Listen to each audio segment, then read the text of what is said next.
মালিক ইমানুদ্দিন আর রহমাতুল্লাহ আলাইহির মদের বোতলটা ফাইটে গেছে।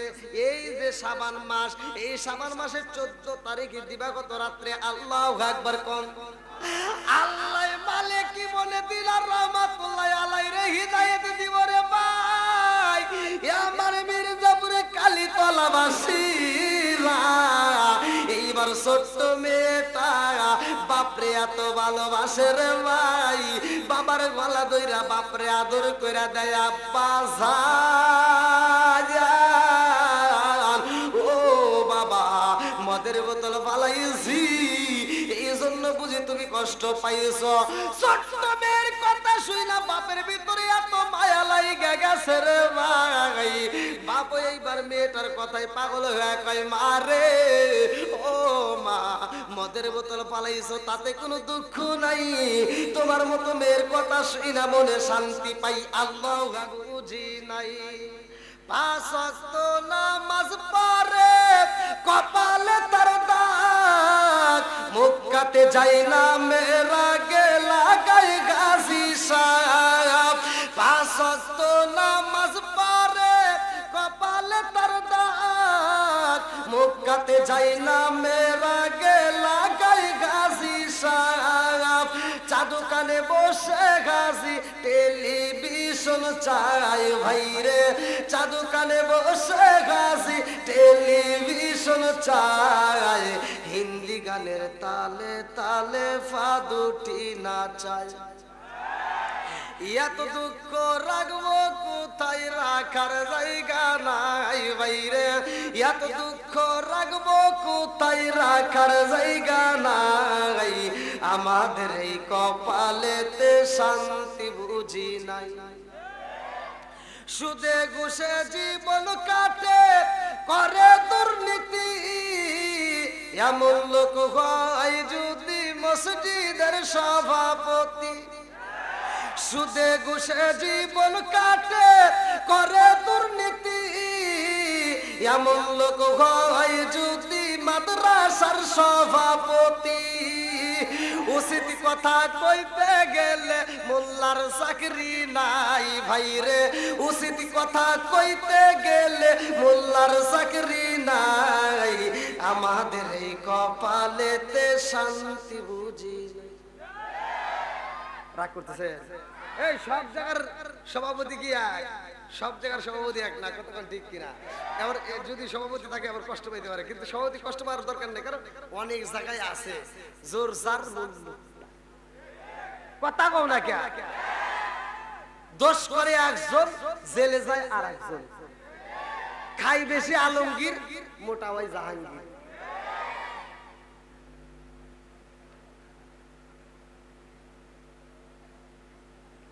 কষ্ট হইতেছে পিছনে বাইরে, কষ্ট হইতেছে, রাত তো অনেক হয়ে গেছে, আর একটু সময় চলবো নি।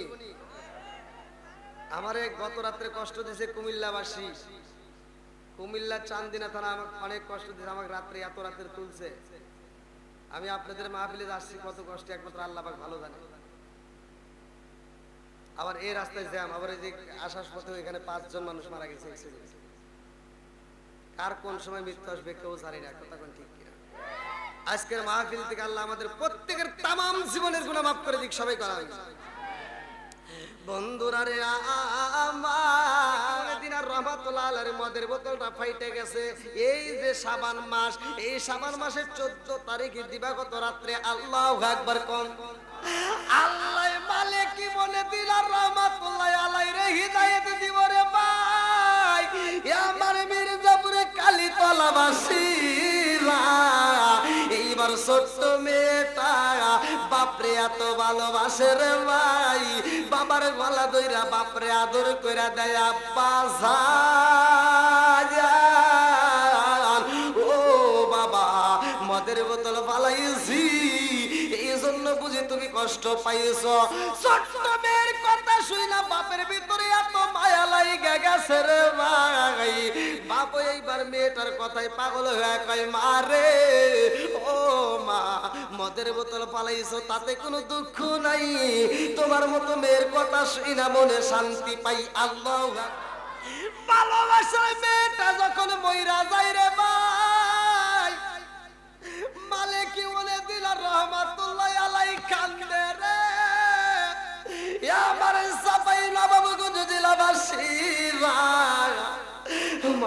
বলে দিনার রহমাতুল্লাহ আলাইহি বিবির কাছে যায় কয় বিবি রে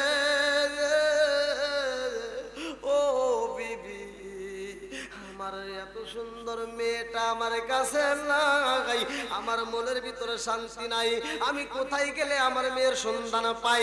আমার মেয়েরটা কত মজা লাগে রে বিবি, এই মেয়েটার সাইরা তো আমি থাকতে পারি না। মালিক বলে দিনার রহমাতুল্লাহ আলাইহি বনে করে জঙ্গলে করে কত জায়গায় ঘুরা ঘুরা মেয়ের ডাকে রে পাগল পারা হয়ে যায়, মুরব্বীরা যায় বোঝায়, মানুষের তারে বোঝায়, মালিক বলে দিনারকে এত বোঝানো বোঝাই রে ভাই, তার উপরেও চোখের পানি বন্ধ হয় না। আল্লাহু আকবার কও।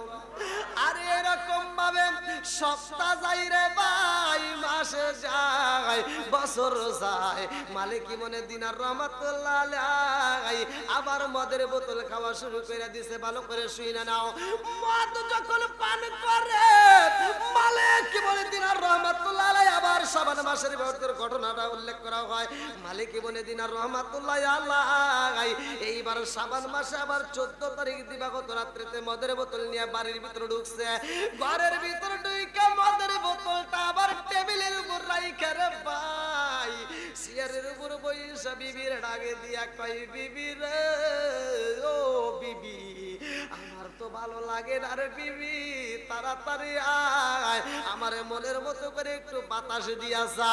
বিবি যখন তার শরীরে বাতাস করতে যায় রে টেবিলের উপরে মদের বোতল রেখে বিবি কান্দে আর কয় স্বামী গো ও স্বামী। ডাইনের মসজিদে আজানো হয়, বামের মসজিদে আজানো হয়, কত মানুষ মসজিদে যায়, কত মানুষ পাগল পড়া হইয়া এই রাত্রিতে ইবাদত করতে যায়, আর আপনি এখনো যাইতে পারলেন না। আবার ঘরের ভিতর মদের বোতল দেখা যায়। মালিক বলে দিনার রহমাতুল্লাহ আলাইহি টেবিলের দিকে তাকাইয়া মদের বোতলটা দেখা চোখের পানি পালাইয়া কান্দে আর কই বিবি রে ও বিবি গত বছর এই দিনে এই শাবান মাসের 14 তারিখ দিবাগত রাত্রিতে আমি মদের বোতল আইনা টেবিলের উপর রাখছিলাম, আমার মেয়েটা খেলাধুলা করতে যায় মদের বোতলটা পালাইয়া দিছে রে বিবি। গত বছর আমার মেয়েটা ছিল এই ঘরের ভিতরে, ওই টেবিলটার উপরে মদের বোতল ছিল রে বিবি। আজকেও মদের বোতল দেখা যায় কিন্তু আমার জাদু নাই, কতক্ষণ ঠিক কিনা?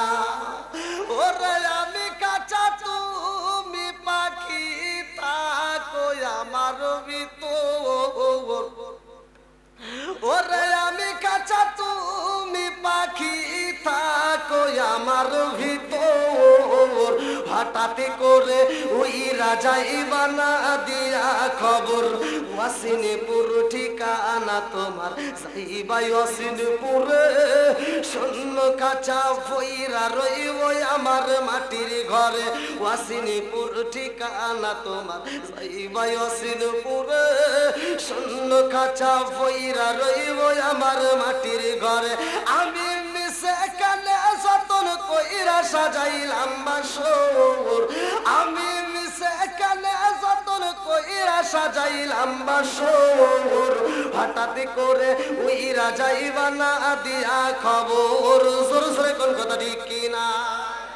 বিবি ডাকে দিয়া কই স্বামী গো ও স্বামী আমার জাদুটা বইরা গেছে, এমন একটা সময় আসবে আপনারও বিদায় হইতে হইব, আমারও বিদায় হইতে হইব। এই দুনিয়াতে থাকার মতো জায়গা না, কুল্লু নাফসিন যায়কাতুল মাউত, মরণ নামক ফল সবার জীবনে একবার খাইতে হয়, কতক্ষণ ঠিক কিনা? বিবির আগে দিয়া কই স্বামী গো ও স্বামী আমার ছোট্ট মেয়েটা মইরা গেছে গো, আপনি যদি মারা যান আমি যদি মারা যাই আমাদের হিসাব হইব, আমার মেয়েটার কোনো হিসাব নাই, কতক্ষণ ঠিক কিনা? এই যাদের ছোট্ট ছোট্ট বাচ্চা মারা যায় কষ্ট ভালো করে শুনে নেন। অনেকে আমরা কান্দাকাটি করি, কত কিছু আয় আফসোস করি, আলোচনাটা মনোযোগ গভীর মনোযোগ করে শোনেন। বিবি ডাকে দিয়া কয় স্বামী গো আপনি যদি মারা যান আপনার হিসাব হইব, আমি যদি মারা যাই আমার ওই হিসাব হইব। আজকের স্টেজে আমি ওয়াক্তাওয়াজি করি রে ভাই, আমি যদি মারা যাই আমার ওই হিসাব হইব, সভাপতি মারা গেলে তারই হিসাব হইব, আপনি যদি মারা যান আপনারও হিসাব হবে। কতক্ষণ ঠিক কি না? এ আমার মুরব্বি বাবারা, আউয়ালু মা ইউহাসাবু বিহিল আবদু ইয়াউমাল কিয়ামাতিস সালাহ, সর্বপ্রথম নামাজের হিসাব। কতক্ষণ ঠিক কি না? সর্বপ্রথম তোমার নামাজের হিসাব, এর পরে তোমার যাকাতের হিসাব। সর্বপ্রথম তোমার নামাজের হিসাব, এর পরে তোমার যাকাতের হিসাব। যৌবন কাল যুবক তুমি কাটাইলা কোন রাস্তায়, হিসাব দিতে হবে আল্লাহরই দরগায়। কতক্ষণ ঠিক কিনা? এই দুনিয়া থাকবে না চিরকাল, একদিন ভবের বাংবে রে বাজার। কতক্ষণ ঠিক কিনা? মুরব্বী বাবারা, ও সোনার যুবকের দলেরা, ভালো করে শুনে নাও। মালিকি বলে দিলাম রাহমাতুল্লাহ আলাইকা বিবি রে, ও বিবি, গত বছর এই রাত্রিতে আমার সন্তান আমার সাথে কথা কয়, আমার গলাটা আনজায়া দইরা আমারে কত আদর করছে রে। আমি বাবারে আব্বা আব্বা কইরা ডাকেছে, আমার জাদু নাই, আমার আর কেউই ডাকে না। আমার মদের বোতলটা গত বছর টেবিলের উপর তে ফালাইছে, আজকে মদের বোতল ঠিকই আছে কিন্তু আমার জাদু নাই। ও বিবি রে, আমি আজকে কথা দিলাম, আজকের পর থেকে আর জীবনে কোনোদিন মদ পান করব না। আল্লাহু আকবার কোন। হেদায়েত দেওয়ার মালিক কে? একসাথে বলি, আমার আল্লাহ হিদায়াতের দরজা খোলে রে ভাই। আল্লাহ কয় মাই ইয়াহদিয়াল্লাহু ফালা মুদিল্লা লাহু ওয়া মাই ইউদ্লিলহু ফালা হাদিয়া লাহু। আমার আল্লাহ যারে হিদায়াত দেয় রে ভাই, কেউ তারে গোমরা করতে পারে না। কতক্ষণ ঠিক কি না? মালিক বলে দিলা রাহমাতুল্লাহ আলাই, মদের বোতল নিয়ে বাইরে পালায়া যায় রে ভাই। আমার মুরব্বী বাবারা, সোনার যুবকের দলেরা, ভালো করে শুনে নাও। মালিকি বলে দিনার রহমাতুল্লাহ আলাইহি, এই রাত্রিতে আমার মালিকরে খুশি করার জন্য সিজদা দিয়া মালিকের দরবারে কান্দে। এইবার মেয়েটার জন্য চোখের পানি ফালায়া কান্দা। মালিকি বলে দিনার রহমাতুল্লাহ আলাইহি যখন ঘুমায়া যায়, ঘুমের ঘরে স্বপ্নের মধ্যে আমরা অনেক কিছু পাই। কতক্ষণ ঠিক কিনা? মালিক বলে দিনার রহমাতুল্লাহ আলাইহি যখন ঘুমাইছে, ঘুমের ঘরে স্বপ্নের মতো মালিক বলে দিনার রহমাতুল্লাহ আলাইহি রে, বিশাল বড় একটা সাপ দাওয়াও করছে রে ভাই। এই মাসের ঘটনা তাজকিরাতুল আউলিয়ার ভিতর উল্লেখ করা হয়। মালিক বলে দিনার রহমাতুল্লাহ আলাইহি ঘুমের ঘরে যখন স্বপ্ন দেখছে যে আমাকে সাপ ধারাও করতেছে, সে তো আর বুঝতেছে না যে আমি ঘুমের ঘরে। আমরা যখন ঘুমের ঘরে, আমরা যখন ঘুমায়া যাই, ঘুমকে আল্লাহ রাসূল অর্ধমিত কেন বলছে? ভালো করে শুনে নেন। ঘুমটা মৃত্যুরই একটা অংশ। কেন বলছে? এর কারণ হলো মানুষ যখন ঘুমায়া যায়, ডাইনে কি হয়, বায়ে কি হয়, সামনে পিছনে কি হয়, কিচ্ছু জানে না। কতক্ষণ ঠিক কিনা? ওই অবস্থায় না জানি আমার আপনার যদি মরণ হয় তাহলে কি হবে। এই জন্য কিছু কিছু আমল আজকে আমি শিখে দেব। এই আমলগুলো বাড়িতে নিয়ে যা করবেন। ভাই, আপনি যদি মারা যান, আপনার সন্তান, আপনার আত্মীয় স্বজন, মসজিদের ইমাম, মাদ্রাসার ছাত্র ভাড়া করে এনে কোরআন তেলাওয়াত করিয়া আপনাকে জানাজা দিয়া মাটি দিব, ওই কোরআন তেলাওয়াতের সব আপনার কবরে যাবে। পৃথিবীর কোনো আলেম এই গ্যারান্টি দিতে পারবে না। কথা কন না কে? কিন্তু আপনাকে আমি যে আমলটা শিখে দিয়ে যাব, এই আমলটা আজকে থেকে আপনি শুরু করবেন। এখন এই মাহফিল থেকে বাড়িতে যায় আপনি আমলটা শুরু করবেন। ঘুমানোর আগে আপনি কাজগুলো কইরা আপনি ঘুমায়া যাবেন। আপনি যেটা নিজে পড়বেন, পড়ার পরে আপনি যে ঘুমায়া যাবেন, আল্লাহ না করুক ওই রাত্রিতে যদি আপনার মৃত্যু হয়ে যায়, কোনো কিছু যদি না চায়, আর কিছু হোক বা না হোক, আপনি যে আমলটা নিজে করছেন ওই সবটা আপনার আমল নয় থাকবে। কতক্ষণ থাকবে কি থাকবে না? আরে ইসলাম যে কত শান্তির ধর্ম আমি কি দিয়ে বুঝাবো রে? খালি করে আমরা চাপাবাজি, ও মক্কা ওটা ঠিক না, ও মক্কায় সুক্কা টুবি, ও মক্কায় গোল টুবি, ও মক্কায় সেরা টুবি, ও মক্কায় ফাটা টুবি। আজকে দলাদলি নয়, আমার কথা হলো আমরা দলাদলি বুঝি না, সবাই একটা প্ল্যাটফর্মে দাঁড়াইতে চাই। কতক্ষণ ঠিক কিনা? একজন এখানে বাদে, একজন এখানে বাদে, যে যেখানেই বাদে, বাদে কিনা এটা কথা বল। যে এখানে বাইতে নামাজ পড়তে স্যার, যেখানে এখানে বাইতে নামাজ পড়তে, দুইটাই আমার ভাই। কতক্ষণ ঠিক কিনা? যে পড়ে না আর কি হবে, এটা নিয়ে মাসলা খোঁজো। যে পড়ে ওটা নিয়ে তোমরা গুতাগুতি করো কেন? কষ্ট পাইতেছে? আমি কি গুতাগুতি করার জন্য আসছি? আমার কোনো গুতাগুতির টাইম নাই। আমরা সহজ সরল পথ চাই। আল্লাহ বলছে ইহদিনাস সিরাতাল মুস্তাকিম, আমরা এই পথ চাই। আল্লাহ কবুল করুক সবাই কোন আমিন। বন্ধুরা রে আমার, আমার মুরব্বি বাবারা, সোনার যুবকের দলেরা, ভালো করে শুনে নাও, ভালো করে শুনে নাও। এইবার মালিক বলে দিলা রহমাতুল্লাহ আলাইহি বাদের বোতল পালায়া দিছে রে ভাই। কারণ আমার আল্লাহ হিদায়াতের দরজা খুইলা দিয়েছে। ঘুমের ঘরে স্বপ্ন দেখে বিশাল বড় একটা সাপ সারে দাওয়াও করছে। আমরা যদি রাস্তার ভিতরে সাপ দেখি, আমরা যদি রাস্তার ভিতরে একটা বিশাল বড় একটা সাপ পাই, তাহলে কি কথা তো বুঝতেছেন তো নাকি? এই দেখেন আল্লাহ কিভাবে মানুষটা বানাইছে, একটু ভালো করে আমার দিকে তাকান। এই যে রাস্তা দিয়ে হাইটে দেখতেছি, রাস্তার ভিতর সাপ, চোখ দেখছে, চোখ কি চোখ দেখছে, হাত তখন কাজ করে না, কিন্তু চোখ দেখা মাত্র মাথার ভিতর দিকে, মস্তিষ্কের ভিতর দিকে এবার একটা বাড়ি সামনে পা দেওয়া যাবে না। কথা বোঝেন নাই? এই যে চলার পথে ঘাসটা হাইড্রোলিক করে ব্রেক করে আনিছে, এক কদম সামনে দেয় না। কারণ কি? সামনে সাপ। এইবার হাত বলতেছে, পা কয় থাম, হাত পা লাড়ি আছে, মুখটা আরো সঙ্গে ডাকবে, না করো, ঠিক আছে নি? আয় রে আয়, দেখ কত বড় সাপ, তাড়াতাড়ি আয়, মানুষ আয়। হ্যাঁ, এইবার ভালো করে বুঝলেন, বানাইছে কে? চোখটা দিছে কে? হাতটা বানা দিছে কে? এই চোখটা যদি না থাকতো তাহলে কি হতো? বিপদ। কতক্ষণ ঠিক কিনা? আর এই জিহ্বাটা যদি না থাকতো তাহলে বিপদ। আল্লাহ এত সুন্দর করে সৃষ্টি করছে ভাই, বিজ্ঞানীরা দার্শনিকেরা রিসার্চ করে গবেষণা করে দিয়ে এই জিহ্বার মধ্যে আল্লাহ 10,000-এর উপরে শ্বাস সেট করে দিয়েছে। লবণ নিলে জিভের উপর দিলে ধরা খাই কিনা? মিষ্টি নিলে,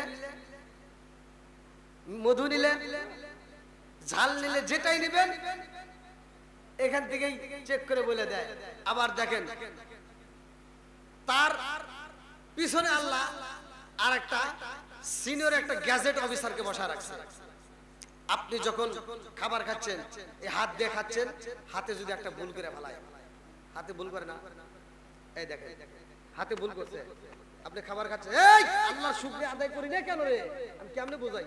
এবার হাতটা দিয়ে আপনি যখন খাবার খাচ্ছেন, এখানে ঘুষ খাইলো হাত, হাতে একটা কি ঘুষ তুলে নিছে, অর্থাৎ আপনি ভাত নিতেছেন, ভাতের ভিতরে একটা চুল গেছে, এবার আপনি নিয়ে নিলেন, মুখ ওটা নিয়ে নিল, মুখের ভিতরে যে জিহ্বাটা আছে ও মোটামুটি বাড়ি বুড়ি দিয়া চেষ্টা করলো, ও মনে করলো এর ভিতরে ঘুষ টুস নাই, ও ছাড়িয়ে দিল। তার পিছনে একটা ছোট্ট একটা আলা জিহ্বা আছে। এবার পিছনের গ্যাজেট অফিসার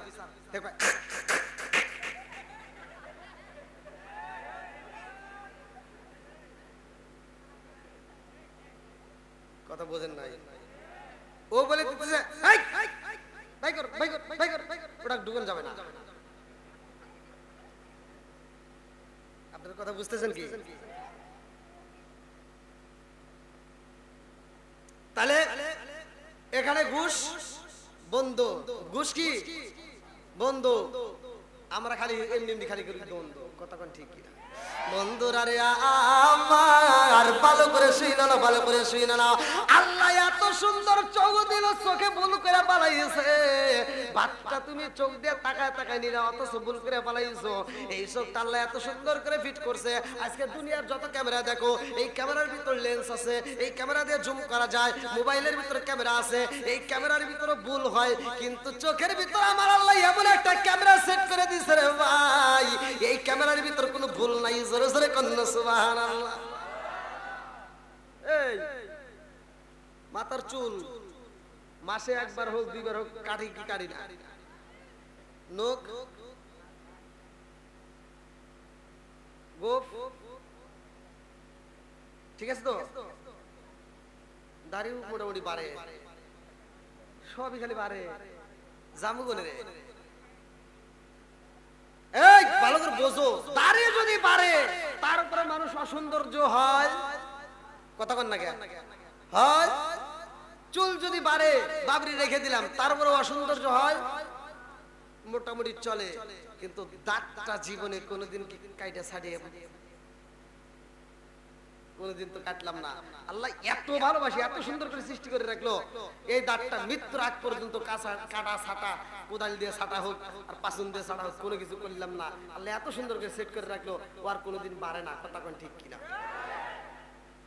আজ বুঝতে হবে তো, আল্লাহ এত সুন্দর করে সৃষ্টি করছে, সে আল্লাহর শুকরিয়া আদায় করার দরকার আছে না নাই? আমার আপনার ভিতর ভেজাল থাকতে পারে, আমার মালিকের ভিতর কোনো ভেজাল নাই। ইসলাম ধর্ম শান্তির ধর্ম, আমরা অশান্তির বাসা বাঁধে ফেলাইছি। আজকে এখানে ওয়াজ করতেছি, আমি ওয়াজ করি, আপনারা ওয়াজ শুনতেছেন, আমি সুন্দর করে কোরআন তেলাওয়াত করি, আপনারা আল্লাহু আকবার বলতেছেন। দেখেন ইসলাম ধর্ম কত শান্তির ধর্ম। আমি যখন কোরআন তেলাওয়াত করি আপনারা মনোযোগ সহকারে শুনেন। আল্লাহ বলছে ওয়া ইযা কুরিয়াল কুরআনু ফাসতামিউ লাহু ওয়া আনসিতু লাআল্লাকুম তুরহামুন। যখন কোরআন তেলাওয়াত করা হয় তোমরা মনোযোগ সহকারে শুনলে তোমাদের উপরে আমি আল্লাহর রহমত বর্ষিত হবে। জোরে কোন সুবহানাল্লাহ। আমি পড়লে যে সব, আপনি শুনলে একই সব। ঠিক কয় না কেডা? আমি পড়লে যে সব, আপনি শুনলেও বিচার কার? এখানে কি ঘুম কি আপনারা পারতেছেন না আমি পারতেছি? আপনারাও ঘুম পারেন নাই, আমিও পারতেছি না, দুজনই জায়গা। কতক্ষণ ঠিক কিনা? এইবার ওয়াজ কিন্তু বুঝেন, আমি এখানে ওই হুজুর করে মানে বিরুদ্ধে যাবো আর আপনাদের পক্ষে যাবো, বা আপনাদের বিরুদ্ধে যাবো হুজুরের পক্ষে যাবো, এরকম নয়। আমি সবার পক্ষ বিপক্ষে নিয়ে কথা বলি। এইবার আপনিও রাত জাগতেছেন, আমিও রাত জাগি। আমি কোরআন তেলাওয়াত করলে আমি যে সব পাই, আপনি শুনলে একই সব। অথচ ওয়াজ করার পরে আমি যখন যাবো না, কমিটি আমার পকেটের ভিতরে এক বান্ডিল দিব না, তখন আপনাদেরও কি দিব না? আপনি করে দেয় না। আমি এক বান্ডিল পেলাম, আমি কইরে যে সব, আপনি শুনে একই সব পাইলেন, আর টাকার বেলায় আমি গাড়ি দিয়ে ধরে নিয়ে চলে যেতেছি। কি আর রাস্তার ভিতর যদি আমার যুবক ভাই যদি কয় হুজুর ওয়াজ করলেন ভারী লাগলো, তে হুজুর এই যে গাড়ি একটা পাইলেন দেন, বাগ দেন। আপনি পড়ছেন, আমরা শুনছি, আমি হুজুর আর চিনি না। কথা বল না কে? আরে আল্লাহ কত ভালোবাসে, আল্লাহর কি বিচার। আমি পড়ি, আপনি শোনেন, আপনি পড়তে পারেন না, অথচ আল্লাহ আপনাকে একই সব দিল।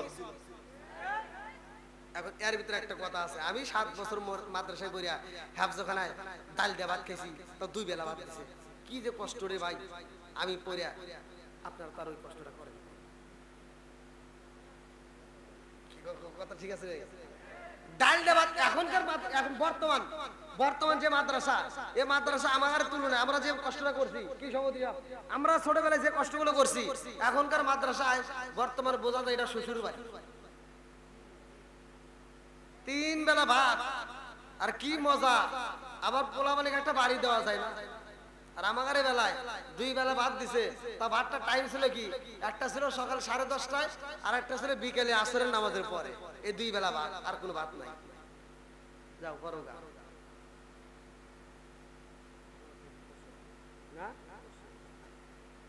এত কষ্ট করে 7 বছর ডাল দিয়ে ভাত খেয়ে পড়াশোনা করছি, আর তুমি কোন জ্ঞানে আমার ভুল ধরবে আসবো? কিছু কিছু লোক এসে হুট করে কয় এটা না এটা না ওটা, ফতুয়া দেয়। লাস্টে দেই তথ্য নিয়ে দেই কি ও গেছে জামাতে তাবলিগে বিভিন্ন জায়গায় ঘুরে। আমার কথা হলো ফতুয়া দেওয়া যাবে না, নিজে আগে আমল করতে হবে। কথা কোন ঠিক কিনা? কি পড়ে আইছে আল্লাহ জানে, গরুর গোশত দিয়ে 3 বেলা ভাত খাইছে, 40 একটা চিল্লা দিয়ে এসে হুট করে আমার এক বন্ধু ইমামতি করে, ওনাকে সাহেব ধরছে, হুজুর আপনার ইমামতি করা চলবে না, আপনার পিছনে নামাজ পড়া জায়েজ নাই। বললাম কে? কয় ওই যে আপনি বাড়ি বাড়ি যা ভাত খান, এজন্য আপনি মহিলাদের চোখ দিয়ে দেখছেন, এজন্য আপনি পিছনে নামাজ হবে না। ফতোয়া দিতেছে, হুজুর তার বোঝে নাই, হ্যাঁ ছাত্র মানুষ। তা আমি আবার এগিয়ে গেছি, তখন আমি হাফজা শেষ করছি। তা আমি যা দেখি সভাপতি সাহেব হ্যাঁ এবার শুনতেছে, সভাপতি মানে নরম মনের মানুষ ছিল। তা আমি যা বললাম যে ভাই আমি একটু কথা বলতে পারি? বললাম আপনি কি পাস করছেন? আমি এবার এসএসসি পাস করে আমি চিল্লা দিয়ে আসলাম। বললাম চিল্লা দিয়েছেন ভালো, আপনি নিজে আমল করেন, অন্যকে আমলের উৎসাহ দেন, এখানে ফতোয়া দিবেন। 40 দিন তুমি চিল্লা দিয়া তুমি 3 বেলা ভাত খাইছাও, তারপর মাঝে মাঝে গরুর গোশত খাইছাও, আর আমরা 2 বেলা করে ভাত খাইছি, তো একটা না 7 বছর পইরা আমরা একটা ফতোয়া দিতে আমার জিহ্বা কাঁপায়, আর তোমার জিহ্বা কাঁপে না? কথা কোন ঠিক কিনা? এজন্য ফতোয়া বেশি দেওয়া যাবে না, কথা কোন ঠিক কিনা? আগে আমল করতে হবে, নিজে যতটুকু জানো আগে আমল করো। আল্লাহ বলছে তুমি যতটুকু জানো আগে আমল করা শেখো, তারপরে তোমার আহল বাইতকে শিখাও, আহল বাইতকে বাঁচাও। আল্লাহ বলছে তুমি নিজে জাহান্নামের আগুন থেকে বাঁচো, তোমার আহল বাইতকে বাঁচাও। জোরে কোন সুবহানাল্লাহ। বন্ধুরা রে আমার মুরব্বী বাবারা ভালো করে শুনে নাও, আমি কিন্তু তাবলীগ জামাতের বিরুদ্ধে বলি না, আমি কিন্তু তাবলীগ জামাতকে ভালোবাসি, কারণ তারা আল্লাহর রাস্তায় সময় দেয়, নিজের খায়া নিজে পয়রা। কথা কোন ঠিক কিনা? আমি ভালোবাসি, কিন্তু অতিরিক্ত করলে তাকে আমি ভালোবাসতে পারবো না। কথা কোন ঠিক কিনা?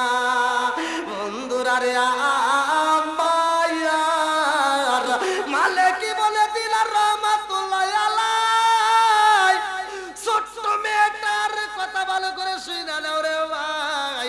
সাপটা দেখা মারছে একটা দৌড়, সাপের হাত থেকে বাঁচার জন্য মালিক ইবনে দিনার রাহমাতুল্লাহ আলাইহি এত জোরে দৌড়াইতেছে রে ভাই, দৌড়াইতে দৌড়াইতে দৌড়াইতে দৌড়াইতে রাস্তায় দেখা যায় ওই যে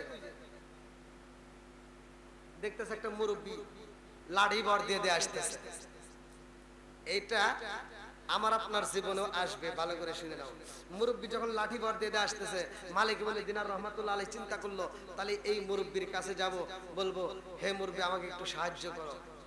যা বলতেছে, মুরব্বি আমাকে একটু সাহায্য করেন, আমাকে সাপ ধাওয়া করছে। মুরব্বি লাঠিটা হাতে রেখে কাঁদতেছে আর বলতেছে, বাবা আমি নিজেই তো চলতে পারি না, আমি তোমাকে কেমনে সাহায্য করবো? অতএব আমি তোমাকে সাহায্য করতে পারবো না। বন্ধুরা রে আমার মালিক বলে দিনার রহমাতুল্লাহ আলাইহি সুগবরা পানি বুক ভরা বেতালে কাঁদতে কাঁদতে কই বাবাজি এই মুহূর্তে আমি কোথায় যাব? আমার যাওয়ার মতো তো জায়গা নাই। দৌড়ায় যাইতে যাইতে একটা গাছে উঠছে, এই যে দেখা যায় কত রঙ বেরঙের গাছ দেখা যায় আপনাদের এলাকায়, এই গাছের উপরে যখন উঠছে রে ভাই, মালিক বলে দিনার রহমাতুল্লাহ আলাইহি বলে আমি গাছে উঠলাম, তাকায়া দেখি এই সাপটা হা করে আমার দিকে আইতেছে। এমন একটা সাপ দেখলাম গো, দুনিয়ার বুকে তো এমন সাপ কোনোদিন দেখি নাই। আমার নবী বলছে কবরের মধ্যে যেই সাপগুলো দেওয়া হয়, আল্লাহর রাসূল বলছে ওই সাপগুলো কেমন সাপ থাকবে জানেননি? কিতাবের ভিতরে উল্লেখ করা হয় দুনিয়ার সাপে কোনো গন্ধ নাই, দুনিয়ার সাপ দিয়ে কোনো গন্ধ বের হয় না, দুনিয়ার সাপ তাজা থাকলে গন্ধ নাই, মইরা গেলে গন্ধ হয়। আর জাহান্নামের ভিতরে যেই সাপ আল্লাহ তৈরি করছে রে ভাই, এই সাপগুলো তাজা থাকতে আপন গন্ধ রে বন্ধু। এই গন্ধ যদি কিঞ্চিত পরিমাণ দুনিয়ার বুকে ছাইরা দেওয়া হয়, পুরো দুনিয়ার মানুষ গন্ধে মারা যাইব। আমার নবী কয় দুনিয়ার সাপের মাথায় কোনো চুল নাই, অথচ কবরের সাপের মাথায় এক একটা সাপের মাথায় মহিলাদের মতো লম্বা লম্বা চুল থাকবে। মালিক ইবনে দিনার রহমাতুল্লাহ আলাইহি দেখে সাপ যখন হা করেছে রে ভাই, এমন সময় গাছের গোড়ার দিকে তাকাইয়া দেখেতাছে একটা কালাই দৌড়াইছে রে ভাই। কালাই দৌড়াইছে গাছের গোড়ায় টুকায়া টুকায়া কাটে, কালাই দৌড়ে কাটতে কাটতে পেরেশানি হয়। কালা ইঁদুর চইলা যায় আর একটু পরে সাদা ইঁদুর আসে। এই কালা ইঁদুর কোনটা আর সাদা ইঁদুর কোনটা এইটা কি দিয়ে ব্যাখ্যা করা হয়েছে তাজকিরাতুল আউলিয়া কিতাবের ভিতরে উল্লেখ করা হয়, ভালো করে শুনে নাও। কালা ইঁদুরটা হলো রাত আর ধলা ইঁদুরটা হলো দিন। আল্লাহু আকবার কোন। আচ্ছা ভাই বলো দেখি রাত্রি কেন কালো, সূর্য মামা কোথা হতে পাইলো এত আলো। আচ্ছা ভাই বলো দেখি রাত্রি কেন কালো, সূর্য মামা কোথা হতে পাইলো এত আলো। কোকিল কানে এত কালো ফর্সা কানে বাবা, কোকিল কানে এত কালো ফর্সা কানে বাবা, চিনি কেন এত মিষ্টি তেঁতুল কেন। ডিমগুলো সব একই রকম পার্থক্য নাই মোটে, ডিমগুলো সব একই রকম পার্থক্য নাই মোটে, সাদা কালো বাচ্চাগুলো কেমন কইরা ফোটে। কন্যা সুবহানাল্লাহ। মালিক বলে দিলেন রহমাতুল্লাহ আলাইহি, এইবার গাছের গোড়ার দিকে তাকায়া দেখে রে ভাই, ইঁদুরগুলো কাটতে কাটতে কাটতে কাটতে এমন ভাবে কাইটা ফালাইছে সেই কোন